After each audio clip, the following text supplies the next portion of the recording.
I'm in Kirugoya, standard 6. And suddenly there is oathing. There is? Oathing, the 69 oath, 1969 oath. Explain.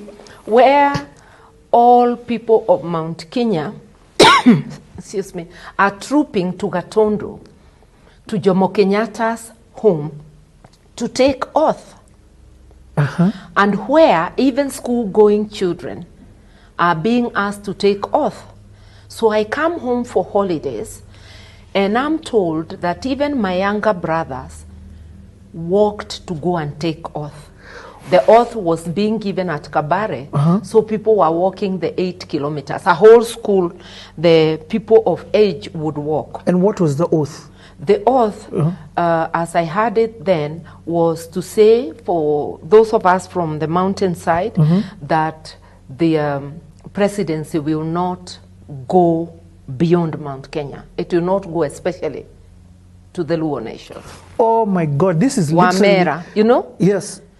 And then, I later come to learn now as an adult that the oaths were two. The Kiambu people were saying that the kingdom or the leadership should never cross River Shania.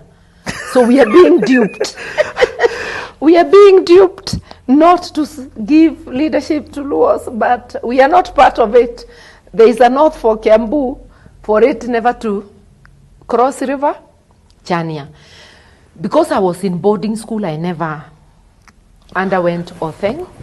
Okay? Martha, this is incredible. But those who underwent, that's how I came to know what was being said. And then my father, at that time, was a born-again Christian, had become born again. My mother, they are the Tukutenderes, a group of the East African revival that swept the country around that time. So my father refuses to go for oathing. I'm hearing this conversation between my mother and my grandfather, my grandmother.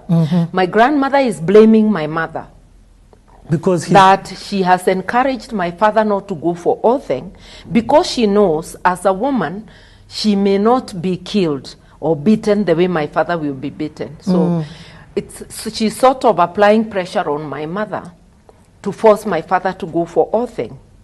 And I hear the conversation that they will come for him.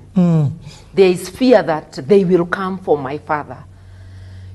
They do not say who they are, but you know it's bad people because he's going to be either brutalized or killed.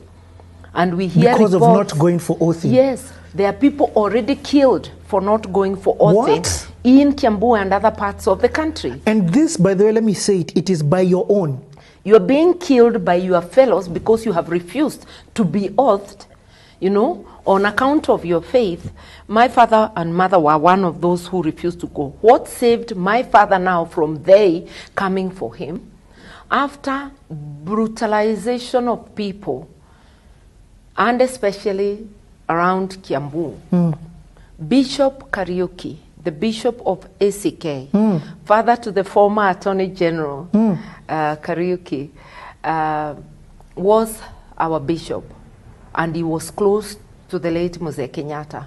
So I hear that Bishop Kariuki has gone to see Kenyatta about brutalization of Christians because of failing to take oath. Yes. That's what killed the they coming for him.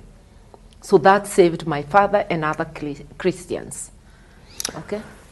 There's so much you are sharing, first and foremost, that I've never had, which I'm so grateful for. But then also I'm understanding it from a context of this.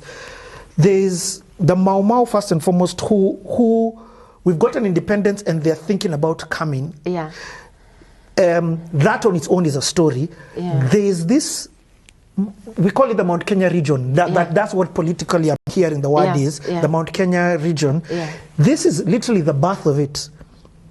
If I'm not wrong. 1965. I think there's always been Mount Kenya because the Mau Mau movement was strongest in the Mount Kenya region. Yes. But as an adult, I've come to know the Waluhyas who were part of the Mau Mau.